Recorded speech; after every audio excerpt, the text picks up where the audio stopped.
পরীর রাজা পরিচালন চ্যানেলে আপনাদের সবাইকে স্বাগত।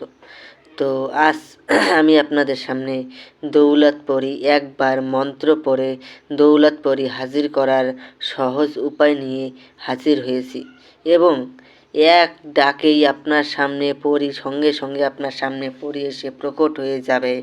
তো আপনারা ভিডিওটা শেষ পর্যন্ত মনোযোগ দিয়ে শুনুন, তাহলে পরে আপনারা বুঝতে পারবেন।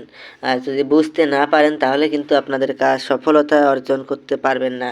অনেক ভাইয়েরা আপনারা আমাকে বলেছেন যে আপনারা অনেক ধরনের সাধনা করেছেন কিন্তু কোনো ফলাফল পাননি। আমি আপনাদেরকে বলছি যে আপনারা ফলাফল যদি না পেয়ে থাকেন তাহলে ভিডিওটা কেটে কেটে না দেখে ভিডিওটা শেষ পর্যন্ত দেখুন। ভিডিওটা শেষ পর্যন্ত দেখলে পরেই আপনারা বুঝতে পারবেন। আর এটা যদি নিজেরা করতে না পারেন, চালান করে দেওয়া হয়, চালান করে নিতে গেলে আপনারা আমার এই নাম্বারে যোগাযোগ করে নেবেন।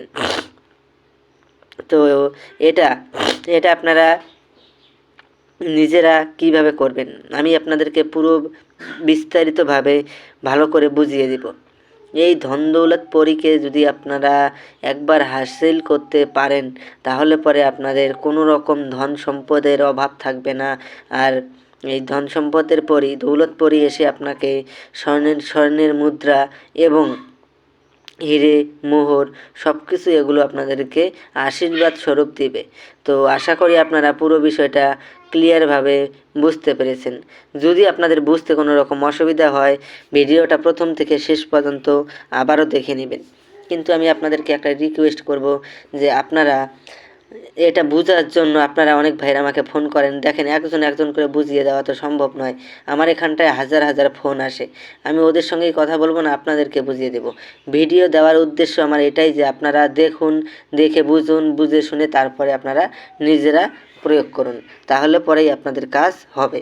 আর এটা প্রয়োগ করার পূর্বে আপনারা কমেন্ট করে আপনারা আমার কাছ থেকে অনুমতি নিয়ে নেবেন। আর যদি আপনারা আমাকে দিয়ে কাজ করান তবে ফোন করুন, তারপরে আমি আপনাকে বলে দিব কোন টাইমে ফোন করলে আমি ফ্রি থাকবো, ওই টাইমে আপনাদের সঙ্গে আমি কথা বলে নেব।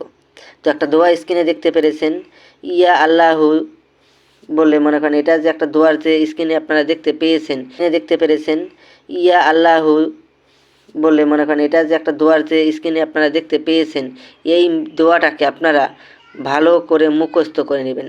দোয়াটা আমি পুরোটা মুখ দিয়ে বলে দিলাম না, কেননা ভিডিওটা অনেক বড় হয়ে যাচ্ছে, তার জন্য আমি প্রথমের লাইনটা অল্প একটু বলে দিলাম। তো আশা করি আপনারা বুঝতে পেরেছেন। তো এখন আমি আপনাদেরকে বলবো এটা আপনারা নিজেরা কিভাবে প্রয়োগ করবেন।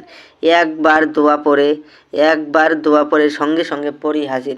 আপনাদেরকে প্রথমে ব্রহ্মচর্য পালন করতে হবে, অর্থাৎ আপনারা ধোয়া বস্ত্র পরতে হবে এবং নিজে রান্না করে খেতে হবে এবং আপনার স্ত্রী হোক বা অন্য মহিলা হোক বা মেয়ে হোক ওদের দিকে কুদৃষ্টিতে আপনাদের তাকানো চলবে না।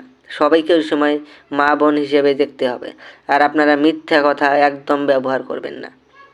এরকম করে একদিন থাকবেন, তারপরে এই সাধনা শুক্রবার দিন এইরকমভাবে আপনারা পালন করবেন। পালন করে শুক্রবার রাত 11টার সময় এই দোয়াটাকে আগে সকালবেলা 21 বার জপ করে সিদ্ধ করে নেবেন। সিদ্ধ করে নেওয়ার পরে শুক্রবার রাত থেকে 11টার সময় আপনারা নিজের কোনো একান্ত ঘরে বসে এই দোয়াটাকে মনে মনে একবার বলবেন। একবার বলার সঙ্গে সঙ্গে দৌলত পরী এসে আপনার সামনে প্রকট হয়ে যাবে।